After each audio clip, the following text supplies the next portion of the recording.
হ্যাঁ আমি বলছি দেশ সংগঠনের ভিতরে আমার আমার কাজ হলো কি বলতে কথা বলছেন আপনি কে বলছি একদম মুখ সামনে কথা বলবা আপনি কি আপনি সিভিল লোক মুখ সামনে কথা বলবা বলছি আপনি বলছেন না ফালতু কথা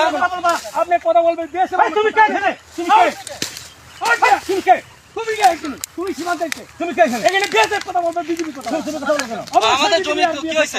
তুমি কে ল্যান্ডের লোক ল্যান্ডের লোক তুমি আপনি বিয়ে চালাছেন না কথা বলছে তোমাকে শুনে সীমানা আসলে নোটিশ দিতে কে আমরা কিছু বলছি না কেন না কেন তুমি এই কথা বলো কেন যে তুমি কে মানে তুমি কে এটা বলো হ্যাঁ লাইন তো আপনি বলবো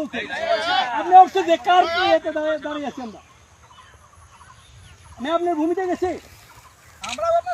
আমি তো জানি আপনি সিভিল লোক এখানে কেন এখানে বিএসএফ দ্বারা থাকবে আপনি কি আপনারা সিভিল লোক এখানে কেন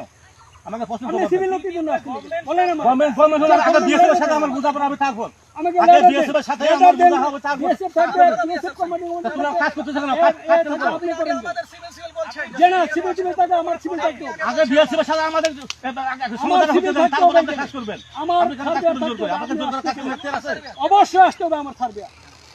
তাহলে আপনি আমার সার্বিয়া দরকার নাই আপনি আমার কথা বিএসএফ এর সাথে আগে আমাদের এটা বিএসএফ কোম্পানি কমান্ডার তো পতাকা পতাকা এই না শুনেন স্যার কি কয় স্যার চুপচাপ কি শুনেন এই শুনেন আমি শুনে আপনাকে আমি ভদ্রভাবে আপনাকে বলছি যেহেতু এখানে একটা বিবাদ হচ্ছে ঠিক আছে না এখানে আমাদের বিএসএফ এর সাথে আমাদের একটা মীমাংসা হয়ে যাবে তারপরে আসেন সমস্যা না ওটা কি তাহলে ওইটা কি না না খুঁটি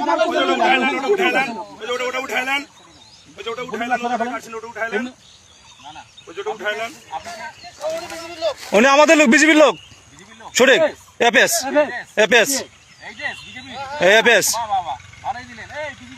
হ্যাঁ হ্যাঁ সমস্যা কি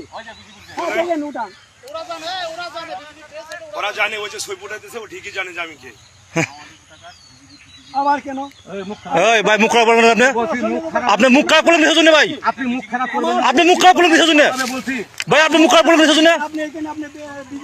আপনি মুখ খারাপ করবেন না বলছি আপনি কে আমরা কে চিনি না আমি চিনি আমার ইউনিফর্মধারী বিএসএফ কে চিনি আমি আপনাকে চিনি অবশ্যই তোরা ওরে কে তোমার আইডি তুমি কে তোমার কাছে পরিচয় দাও তুমি কে তোমার কাছে পরিচয় দিতে হবে এই দাদা আপনি ক্যাম্প কমান্ডারকে পাঠান আপনার ক্যাম্প তোমার কাছে পরিচয় দিতে তুমি কে যান বিজেপি বর্ডারে কিছু হতে হলে বিএসএফ বিজেপি থাকবে বিজেপি জানবে আমি বারবার বলে গেলাম যে আপনারা এমনি হয়তো মামলা কিন্তু খুঁটি লাগাবেন না তারপর